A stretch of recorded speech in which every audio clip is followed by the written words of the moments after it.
The scene at Yale over the weekend, anti-Israel protests turning violent, injuring our next guest. She wrote a column on this saying, quote, "I was stabbed in the eye at Yale."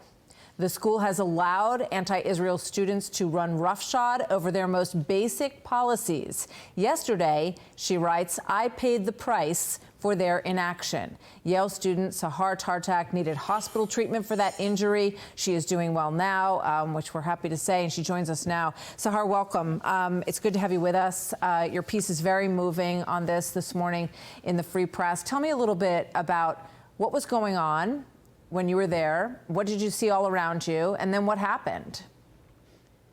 Sure, of course. So over the past week or so at Yale, anti-Semitic student protesters have taken over a central plaza on our campus, setting up a tent encampment, among other things, pictures to commemorate terrorists, and this culminated in multiple nights of overnight encampment in the central plaza and protests with hundreds of people. I think it was 500 when I came on Saturday night.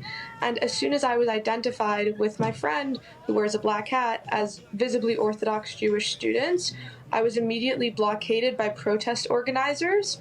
And everywhere I walked, there was a line of protest organizers standing in front of me, linking arms, so that I could not walk forward. And the rest of the students at the rally noticed this, the other 500 students at this violent rally, and they saw me, and so they began to taunt me as well because they recognized that I was there. I was something that they view as an enemy.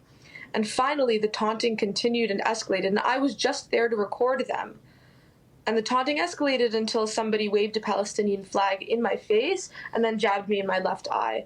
And from there, when I tried to run after him, the human blockade of protest organizers continued to stand in front of me to stop me from catching my assailant. And so I went to the hospital. Yeah, it's extraordinary. It's stunning. We're just looking at the banner that they're holding up on liberation, and there's a great irony because right behind it is a memorial on campus to those who fought in. See the letters right behind this banner. They say, "In memory of the men of Yale who, true to our traditions, gave their lives that freedom might not perish." What do you think about that? And what do you think about what the leadership at Yale is upholding today? Yeah, so this plaza includes a World War II memorial, and a couple nights ago, hundreds of students cheered and screamed "Viva, Viva Palestina" as they tore down the American flag from the flagpole, and it took days for them to face minimal repercussions. Today there were some arrests, and then many of the students who were arrested were then released to return to a protest. You know, we're looking at these scenes, and prominent in many of them in these videos are watermelons. If you could explain the meaning of that to us, and also the chanting of "from the river to the sea." We know studies were done back in December that showed that many of the people who were saying it had no idea what river and what sea. Sahar.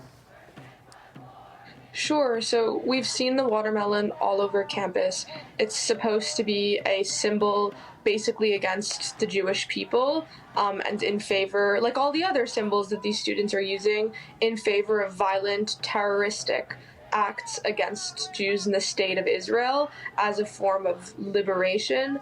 I mean, these students have chanted, "There is only one solution, intifada revolution," That's right. Which is a direct reference to uprisings that included suicide bombs in Israel and killed civilians. After October 7th, they absolutely celebrated and, of course, justified these events en masse. Yeah, I know those students. Sorry, I just recognized one of them from class. Like, this is really... It's really painful to realize that your peers have joined the Nazi party. It's stunning and very personal for you. It is.